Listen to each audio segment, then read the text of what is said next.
पड़ोस के लोगों ने एक वयोवृद्ध नेताजी से झंडा फहराने का निवेदन किया। नेताजी ने प्रसन्न होकर कहा, ठीक है, मेरे पास एक पुराना झंडा पड़ा है, मैं भी नौकर को भेजकर स्कूल के मैदान में गड़वा देता हूँ। नया खरीदने की क्या जरूरत है, मैं सुबह आ जाऊंगा फहराने, आप लोग कुछ फिक्र न करिए। नेताजी ने नौकर से झंडा गड़ा आने को कहा। नौकर था शराबी, आखिर नेताजी का नौकर ठहरा। भूल गया। रात 3 बजे उसे याद आई, बेचारा घबरा कर झंडा गड़ा आया। गलती केवल इतनी हुई कि रात के अंधेरे में वो अपनी पत्नी का पेटीकोट बांध आया। सुबह जब नेताजी ने रस्सी खींची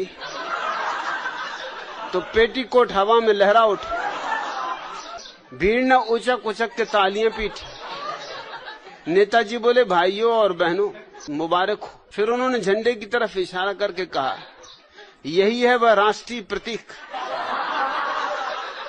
जिसकी छत्र छाया में हम पिछले 30 सालों से पल रहे। हमें इस पर नाज। दुनिया में किसी भी राष्ट्र का प्रतीक इतना सुंदर नहीं। लोग ये सुनकर हंस हंस कर लोटपोट हो गए। भीड़ को इतना खुश देखकर नेताजी को भी जोश आ गया। वे झंडे की तरफ हाथ उठा के बोले, यही है वह जिस पर मैंने अपनी सारी जवानी नछावर कर दी। इसी की इज्जत बचाने के लिए मैं भी 3 बार जेल गया। सच कहता हूं, मैंने तो कसम खा ली थी कि जीऊंगा तो इसके लिए, और अगर मरना पड़ा तो मरूंगा भी इसी के लिए।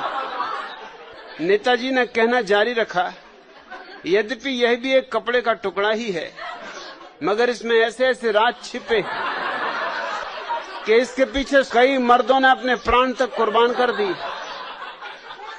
अरे ये चीज ही ऐसी कि इसे देखकर खून जोश मारता है। जवान ही नहीं, बूढ़ों की रगों में भी गर्मी आ जाती। तालियों की करतल ध्वनि से मैदान गूंज उठा। नेताजी बोले, आप सब लोग इतने उल्लास से भर के अपने राष्ट्रीय प्रतीक को इतने प्रेम भाव से देख रहे हैं, यह जानकर मैं अति आनंदित हूं। जब यह हवा में लहराता है और ऊपर नीचे उठता गिरता है तो सभी टकटकी बांध कर देखते रह जाते हैं। इसी से यह ज्ञात हो जाता है कि हमारे देशवासियों के मन में पवित्र भावना है।